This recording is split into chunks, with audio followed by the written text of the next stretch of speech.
Hey everybody, this is Talking of Carl back again for another movie spoiler review. We just wrapped up the entire series of the Clone Wars. Now we're getting into Revenge of the Sith, doing this in chronological order.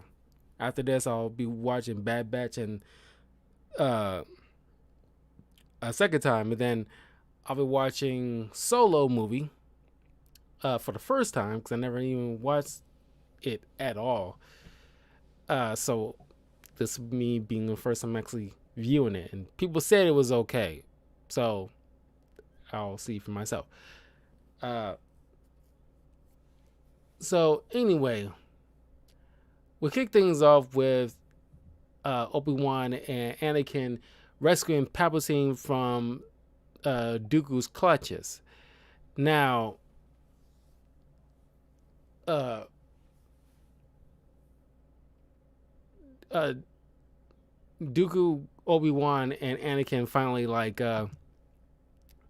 had this uh, well, I said rematch, but if you ever watched the entire Clone Wars series, it's like a rematch, and uh, Anakin gains the upper hand and cuts off Dooku's hands, and then decapitate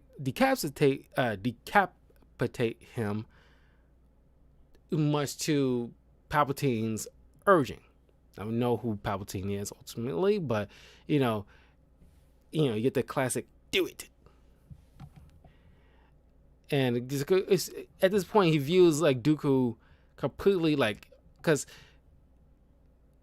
kudos to Similar Therapy. I'm gonna give a shout out to them because I watched their videos and I love their you know insight into like the mindset of like Anakin and to some extension Palpatine, because they put it very plainly, and I would like to concur. Like, yeah, Palpatine always trades up when it comes to getting like a younger, better model of a Sith apprentice, but he always wants to be the one in charge. He's power hungry, and he did that to Maul when he feel like he's outlived his usefulness when he's like getting taken down by Qui-Gon Jinn's Padawan, and like he went with Dooku. He put, like most not I wouldn't say he put all his eggs in one basket with Dooku, but it's like, okay, I got Dooku as a backup.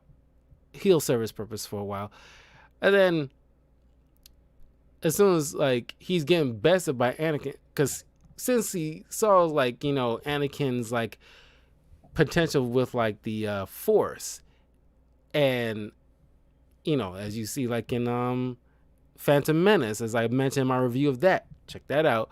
It's like I'll be watching your progress very closely, kind of situation, and it's like he's been like watching his progression and as I mentioned in like the Clone Wars series and in like Attack of the Clones movie, Anakin's downfall, despite certain issues, which it's kind of glaring because like the whole bad chemistry between Hayden Christensen and Natalie Portman, like it made me forget the fact that during the Clone Wars series, their relationship seems so organic, and this one's like, oh right, they hate each other. Fuck me, but it's like,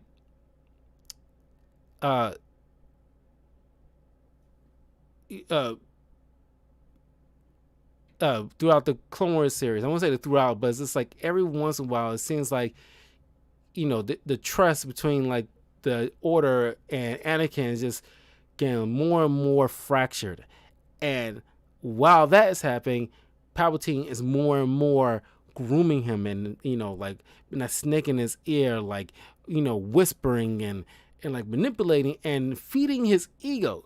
He's already been told from a young age, first by Qui-Gon and then like later being confirmed by the other Jedi. It's like he's filled all these I'm not going. I don't want to say that little microscopic organisms or anything like that. I'm not saying that. I hate saying that freaking word because it makes me angry. But it is filled with the Force. He's got more. It's like, it's kind of like Goku's power. It's like it's higher than, on a higher scale than is what we know it to be, even our most powerfulest ones. And he's destined to. We look at this kid. He's destined to bring balance to the Force.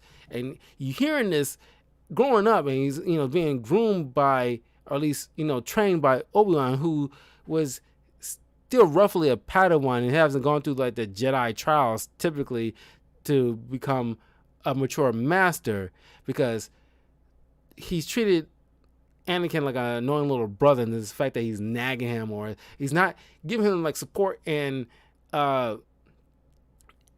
admiration, and that the boy needed, especially during his adolescence, and like the Order not helping much with, because their dogmatic practices, making him like, okay, it's you can be compassionate, you can do all these other wonderful things, but you can't form attachments.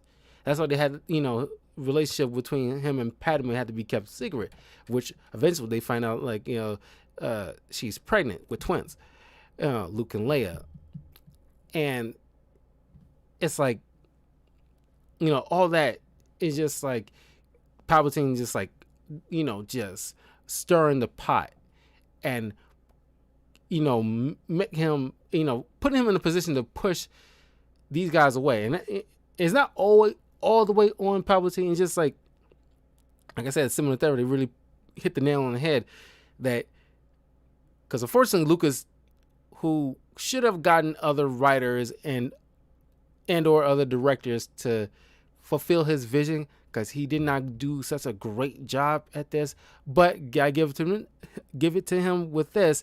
At least he remained consistent, and we can follow the plot A to B for the most part, unlike the sequel trilogy where it's like kind of up and down. But they classify him to have like a bit of dissociative order identity, or DID, or at least a little bit. Like, how they quantify it? What's the word? Yeah, borderline personality disorder. That's what it is.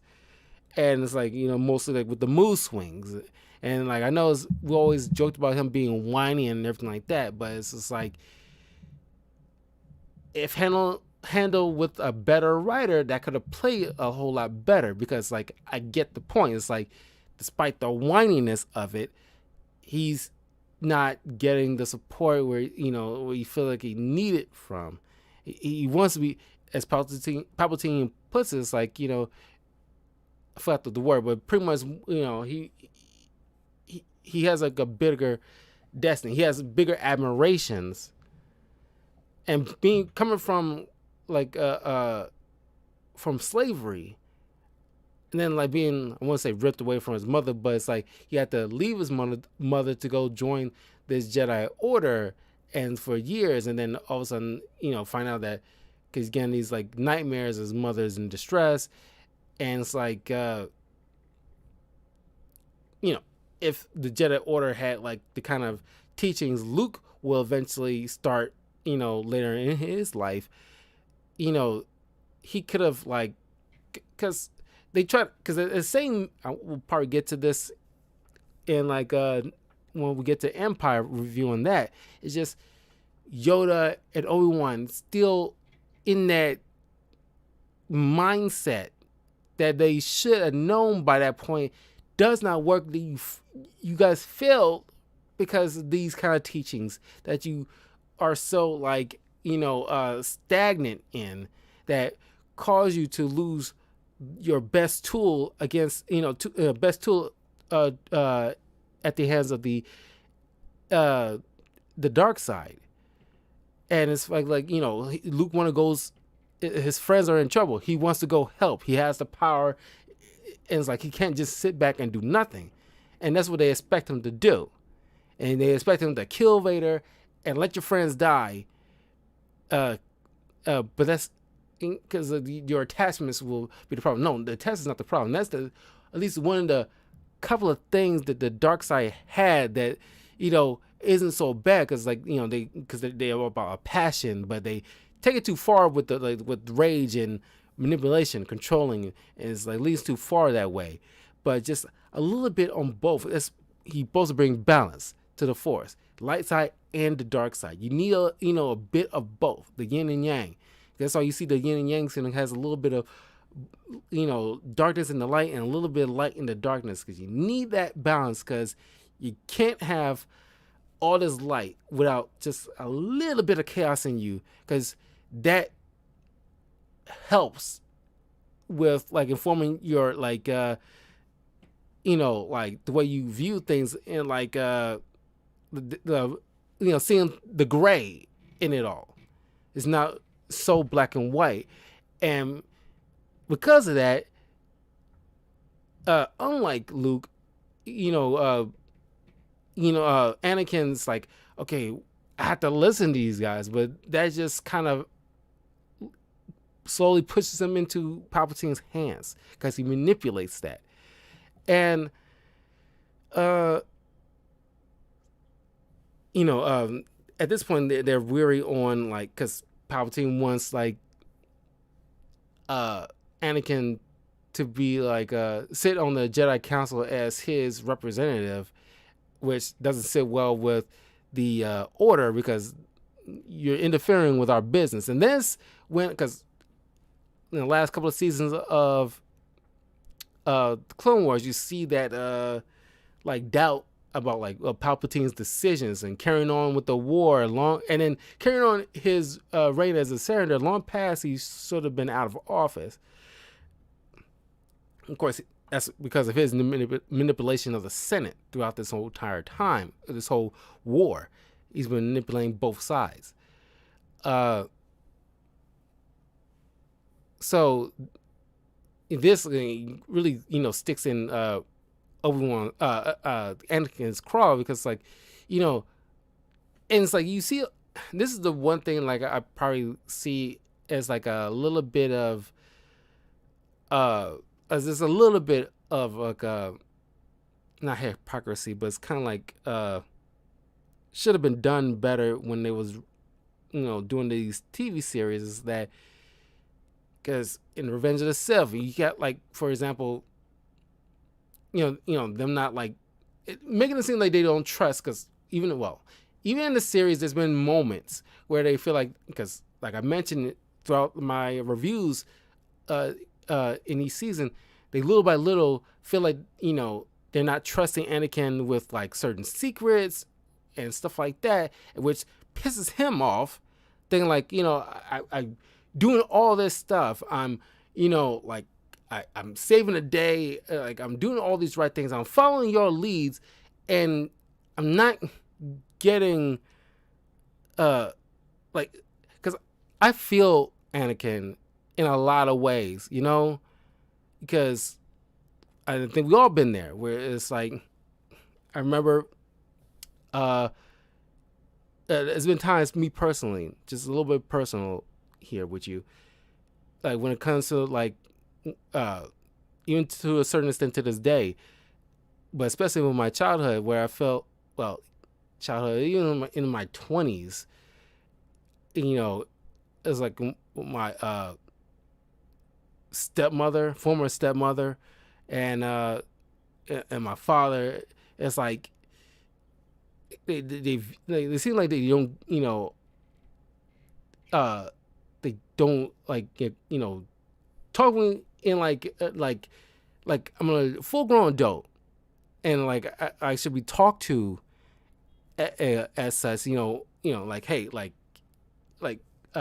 when I say I want to do something or I don't want to do anything, I shouldn't have to hear any lip from them. It's that's the end of the conversation.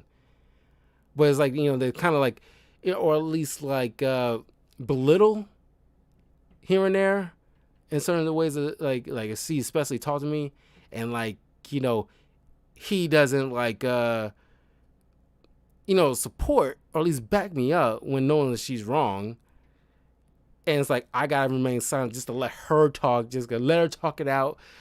She'll get tired eventually. Don't feed her because who gives a fuck? And it's like, she's wrong. I gotta say in the matter in this fucking conversation between two people here. And it's like, I should not be belittled or,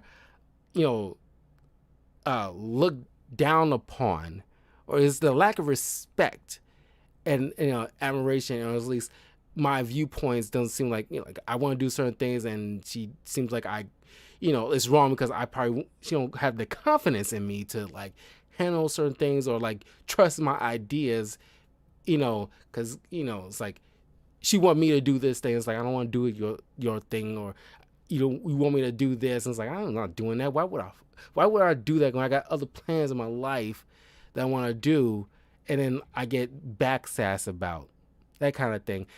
And it's just like, I feel Anakin in that way. It's just like, like I follow the rules. I do all this stuff, and like I won't say like I'm maybe 100% respectful, but for the bulk of my life, I'm trying to like be mindful of them and everything like that, and whatever have be. But it's just like, whenever I want to call them out on something, I'm still wrong, because like they see when the parents, some parents want to still view their kids still as kids and not fucking adults, and kind of thing. And it's like, I see Anakin and the Jedi Order still treating him like that little boy that Qui-Gon Jinn brought in all those years ago. And it's like, he's grown. He became so exceptional, and like they, more than enough earned his trust into handling certain things. And like those practices, they asked him like, we need you to spy on the chancellor for us. Then if they, because there's something about him is like all this, he's staying in office long past his term, and he's doing this with you, and he's too cozy with you on a weird, very weird way. And Anakin's not with that, because that's against the Jedi code. But it's like, well, follow our, you will do as we say because we know better, kind of situation. And Obi-Wan, even though he says he agrees with him, but the fact that he doesn't step up and just like, well, like my father, it's like the fact that he doesn't like step up and give support, show his support in front of everybody. It's like, hey, I trust him to handle this thing. Like he's more than earned that 10 times over. And like, that's what I'm talking about. Like, there's a little bit of like a breakaway between like the series of what they was managed to accomplish with making the prequel trilogies make sense. There's more when Anakin finds out that Palpatine is a Sith Lord. This another like breakaway of like this weird script writing on Lucas's part is like, Sith Lord. It's like, wow, you don't want to do another take on that, Sam, at all? No, okay. But then he's like, if he says like, if it's true what you say, then do you have earned my trust? I was like, earn your trust? And it's like, we fought in a war together, on several occasions, and it's like, doing this now will earn his trust. That's what I'm saying. It's like a little breakaway between, because like, if they manage to make it consistent with like the series, but the series is more so on the series' fault, because the series should have like, anytime you have any interaction between Anakin and Mace, there should be some bit of distrusting between those two. But they seem like they, worked together and like fought side to side and, got along and everything like that. But then you get this dialogue, make it seem like, all that meant nothing or didn't exist. And that's what I'm saying. The TV show's part should have done better with making it consistent to fall in line with that mindset in this film. But anyway, so now Obi-Wan's on the trail of Grievous, trying to, because since Dooku's dead, he's the only one, he's the only leader left that they have to take care of. So, they find out he's on like this planet. What is this? Starts with a U. What is that? Utuba, Atapo, Atapo, Utapau. So, meanwhile, like I said, like Anakin. Anakin's like it's probably one of the best scenes from this. Well, this one is actually the better movie. Let me turn this light on. It's getting dark outside now.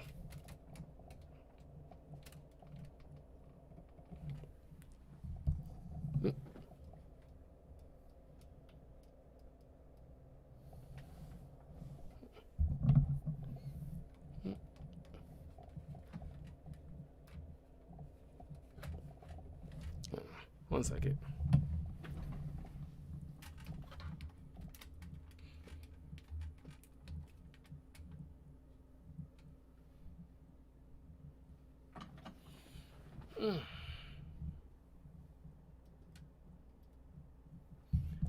There you go. My apologies.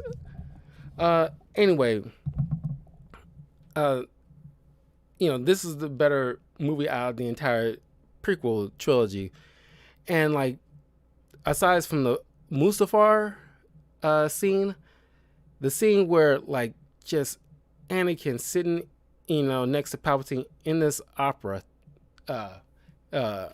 he goes over about like,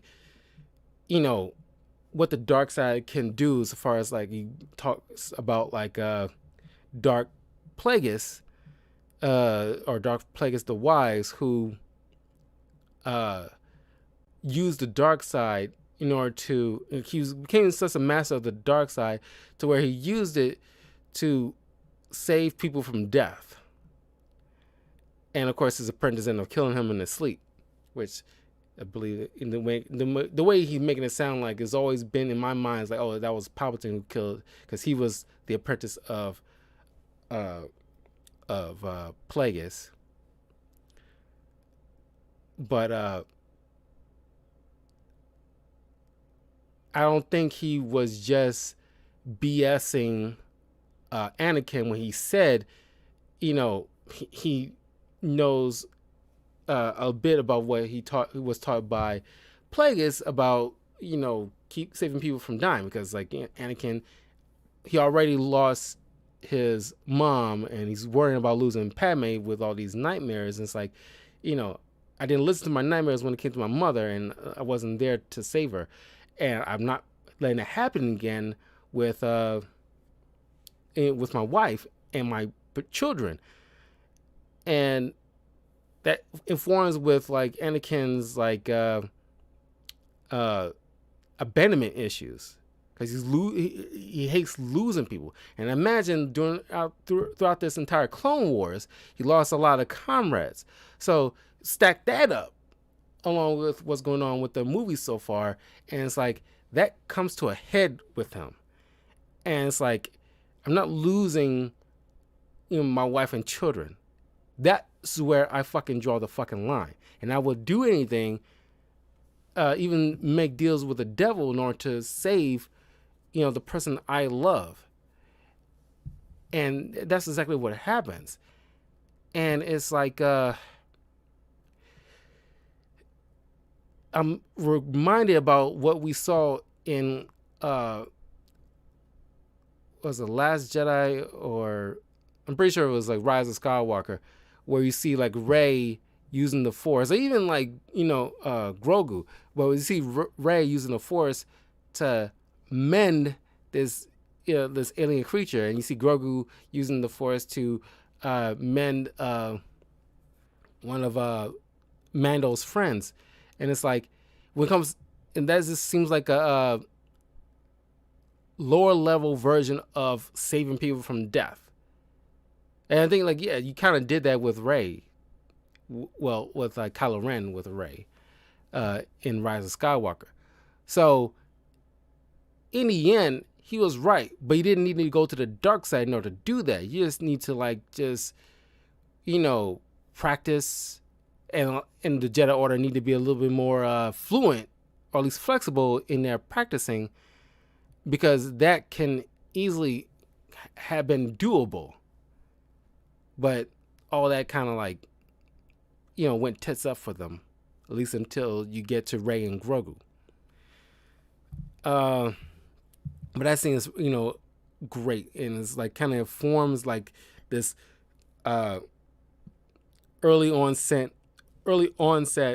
master and apprentice relationship, and it's honey in Anakin's ears. It's he just follows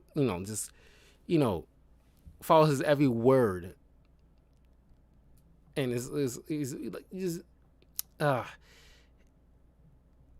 he looks at him ironically like a father figure, what Obi-Wan should have been, because he calls Anakin his brother, but what that boy needed was a father. That's what Qui-Gon, another person he lost early in his life, and that would have been a role that Qui-Gon, if he would have lived, would have filled for him.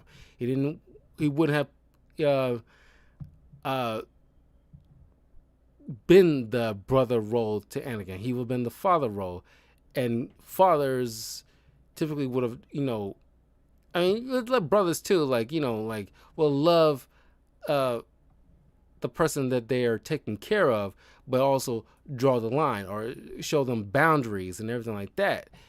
And that would have helped Anakin immensely in his early stages of life, because he was 10 when Qui-Gon found him, and especially when he's going through puberty and everything like that. All that is that's just the very potent phase of a kid's life.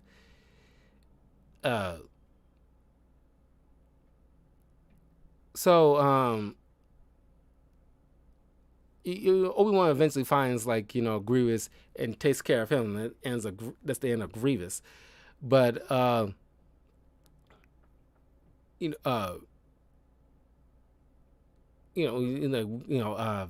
Anakin's still getting these nightmares, and Palpatine's still manipulating him, I can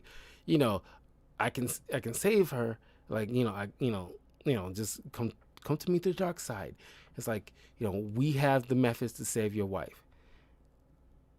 And it's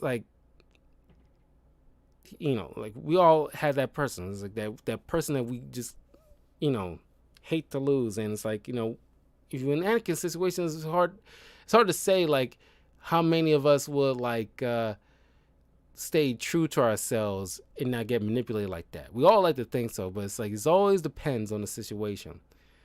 But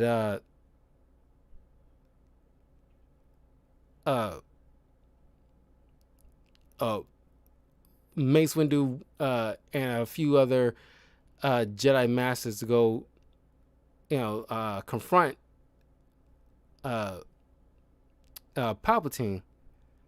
But Palpatine, just in the Clone Wars series, and it's this old man moving he's in his 30s or 40s, but he's look like he's in his 60s, and it's you shouldn't be moving around that much. And it's obviously the Force, but it's wow, you should be having aches, dude. Come on, aches in your joints and stuff like that. You shouldn't be moving, your cartilage is up to snuff.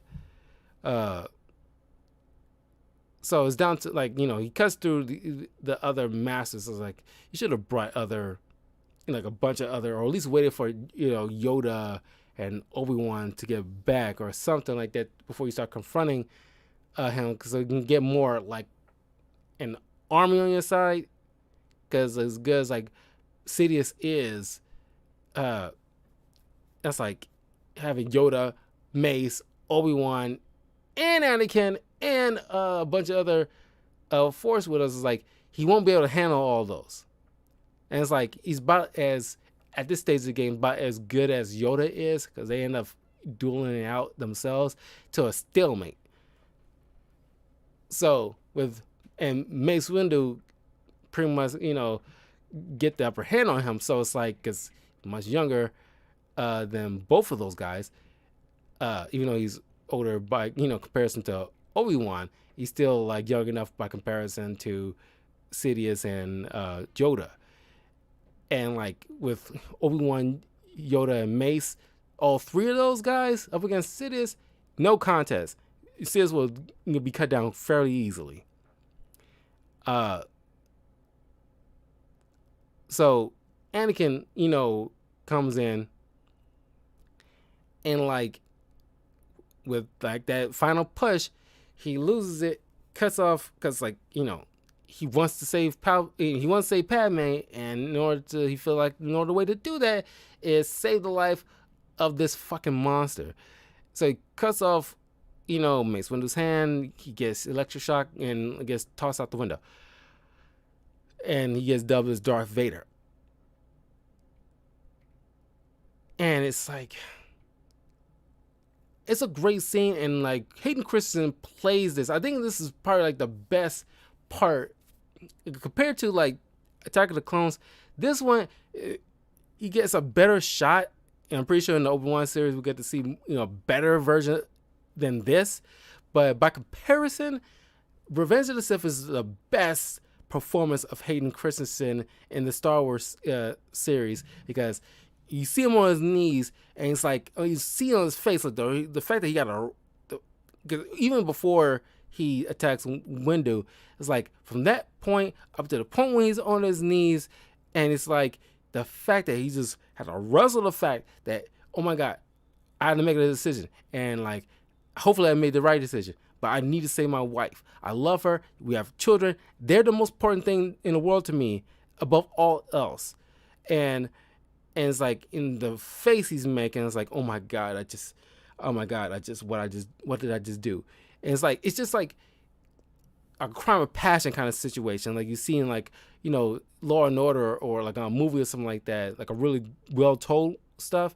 And it's like, or even in real life, when you let your anger get the best of you and something happens, and like when the moment is over, you're in that state where it's like, oh my God, what the hell I just did? What the hell just do? That moment.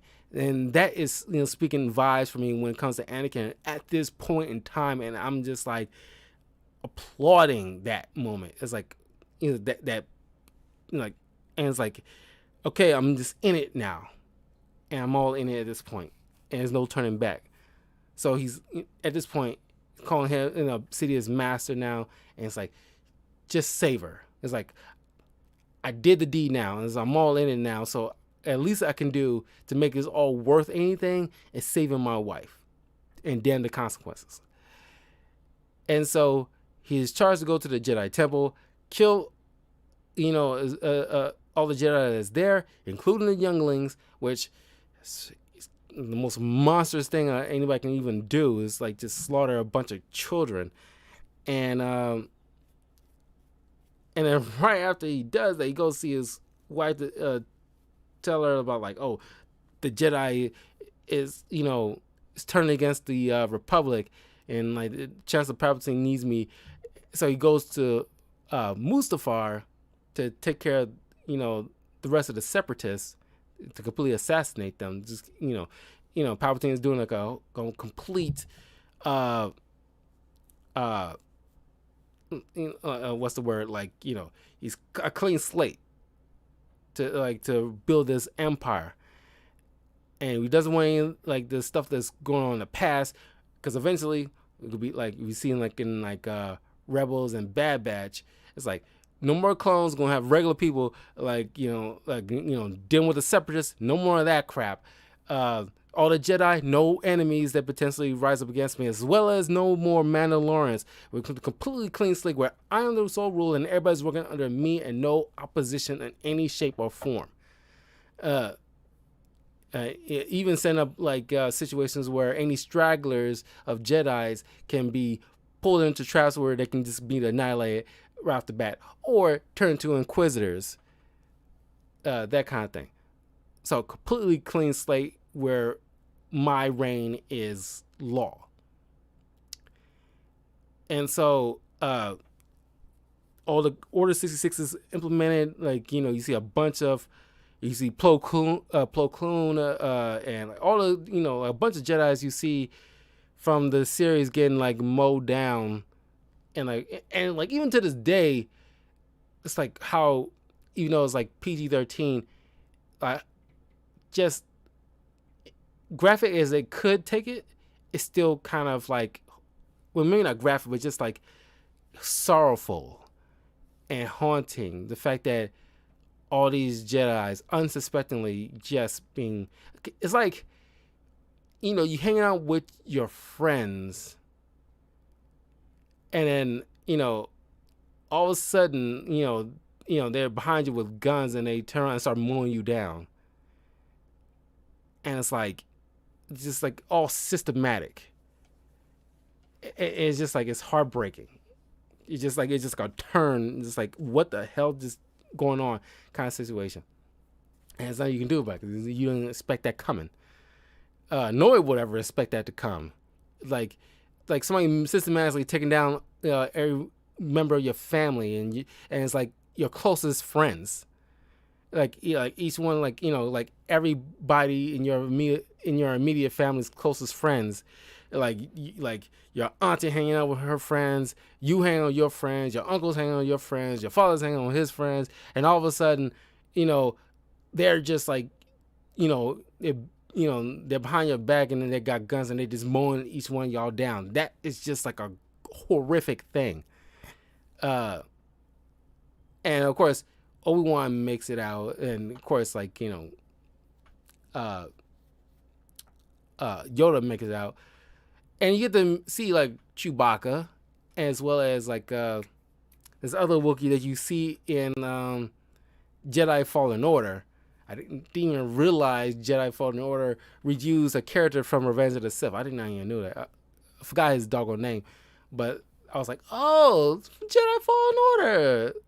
Where I should have been like, oh, Jedi Fallen Order, use that guy from Revenge of the Sith. I never put those two together.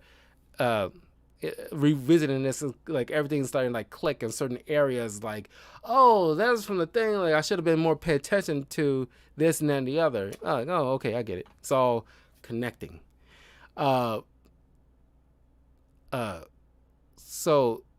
Obi-Wan and Yoda is making it back to Coruscant to see what the hell just going on, and why the tones are returning against them. And you see like the security tapes where you see Anakin just killing everybody, including the younglies, and then rewriting this distress signal that leading straggling Jedi into a potential trap and dealing with that. And Obi-Wan goes to Padme to see, like, okay, where's Anakin? He just killed a buttload of people, including children. We need to find him. And she's not giving him up. And then he just follows her to where, the last known whereabouts where he's supposed to have been. While Yoda is dealing with Palpatine and, fight him like one-on-one to a stalemate. This is where another great scene from like start to finish, where you see like Padme confronting Anakin after he just slaughtered a bunch of people inside, all the rest of the separatists inside this building, and or at least a conference room on Mustafar. And it's like, this is where like he usually his base of operations later on in his life as Vader, and he's looking up out the way he's like got his hood up, and it's like got the yellow eyes and stuff like that, and he's looking out on yonder, and it's like, and he's like, and another great acting chops from Hayden Christensen, and it's like the single tear you see behind the robe, and it's like he's like, it's still, everybody said, like, Padme says this later, and it kind of echoes what you'll hear from Luke later. It's like they're still good at him, and that good at him, you see that from that tear. That's like that shred of good at him that's there. It's like breaking. His heart is breaking. Whatever piece of soul that's left in him, his heart is breaking because of the fact that the rest of him just doing all these horrific things, and it's like he seemed like part of him can't fathom what he's doing, but it's like not that he can't help himself, but it's like he knows he was like he have to do this, and and doing these wild mood swings. And it's like, because she's trying to plead with him to like come with me. Well, leave all this behind. Just please, you're breaking my heart, and it's like, I'm doing this for you, and it's like, well, and it's just like echoing what he'll tell Luke later. It's like, come with me, we'll rule the galaxy together as husband and wife. Just like he will say to Luke later, come with me, we'll rule the galaxy as father and son. And it's like another thing from cinema therapy. It's like he's looking for connection, which is something like the order kind of like denies him. Excuse me. Where it's like, the abandonment issues. It's like he sees Obi-Wan. If he sees Obi-Wan as like he abandoned him. And like, he says like the Jedi Order, they betrayed him. And he's looking at Padme and saying like, you brought him here, you betrayed me. And he just snaps and like force chokes her until she fell unconscious. And it's just like I said, like this great moment. It's like, going all the way until that final end of the fight, where it's like you see like, these two sword fighting and these two people who've been through the thick of it all. Especially if you watch the Clone Wars, they've been through the thick of it all, and like all through the good, the bads, and the uglies. And it came to a head at this point where all the manipulation and the mistrust and the abandonment and the anger that fed into that kept all those that fed into his anger. It's just like it's boiling over at this point, and he just snaps. And like I mentioned in like my reviews of the Clone Wars series, there's little spurts of him just like losing that temper that it's like they hear that dum dum dum dum dum dum. It's like that. It's like that. The Vader is poking out, and it's like that because he's like his emotional state is kind of like out of balance. I want to say out of balance, like he's like a psychopath, or well, it's just like he's just like his temperament wasn't well managed, and it's kind of like gone to the point where it's like it's just bubbling over, and he's unleashing it on a guy who essentially helped raise him. And it's like we all had those moments when we want to lash out to even to people that we consider like family. It's just like like I had those moments too, when people like especially my own father, just get a little personal, even with my own father. It's like growing up, it's like some things he doesn't seem like he completely like felt like I was feeling like abandoned or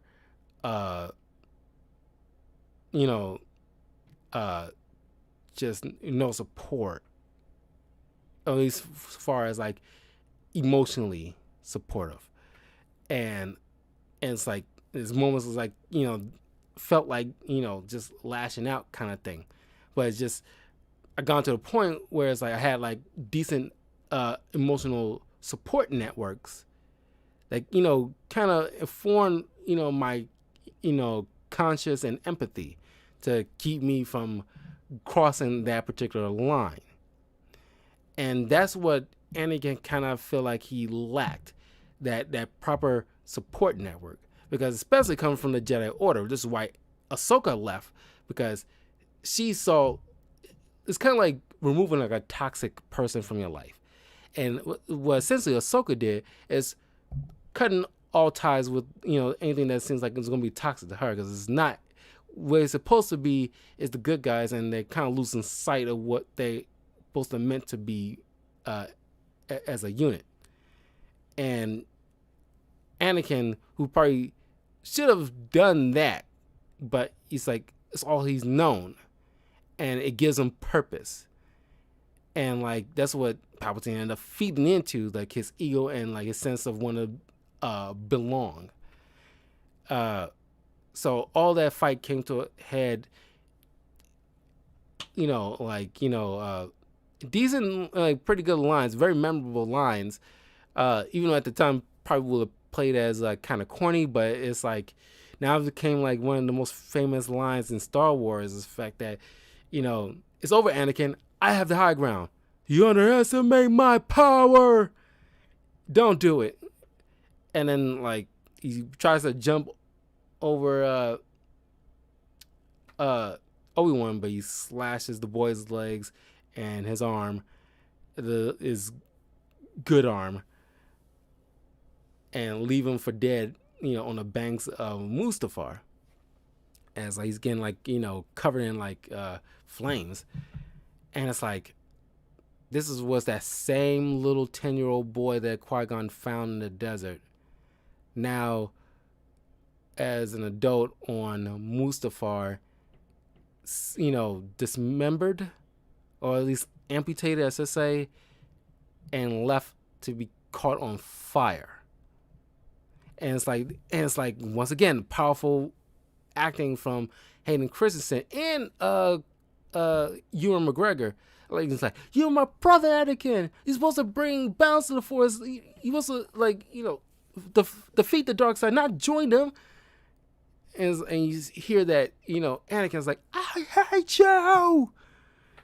And it's like, oh my God, it's just like all the stuff that you feel resentful towards Obi-Wan for, all that just like, it's always the people that closest to you that you probably like end up hating the most when you feel like you felt wronged by them. And all that is just like any good ties these two had, it's completely has just been obliterated off the face of the planet. And he's like, all he has is that hate. Hate leads to anger. Anger leads to suffering. And it's playing out in full effect right there in this moment. And of course, he's leaving from dead, but Palpatine later picks him up and like, gives him his dark suit. But Obi-Wan takes Padme back to Yoda and Senator Organa, and like help with the delivering the twins, because it's been 9 months so far. Because like when she first brought it to his attention, then all of a sudden like, because it's like, I noticed that it's like, wow, I never noticed it before, but it was kind of quick with she just announced the pregnancy, unless I'm missing something, and she didn't tell him to the last, month before she probably would have been due. And it's like, that wouldn't be right. But it's like, okay,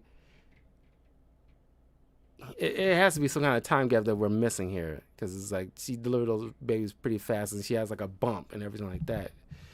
As one of those two things had to happen. But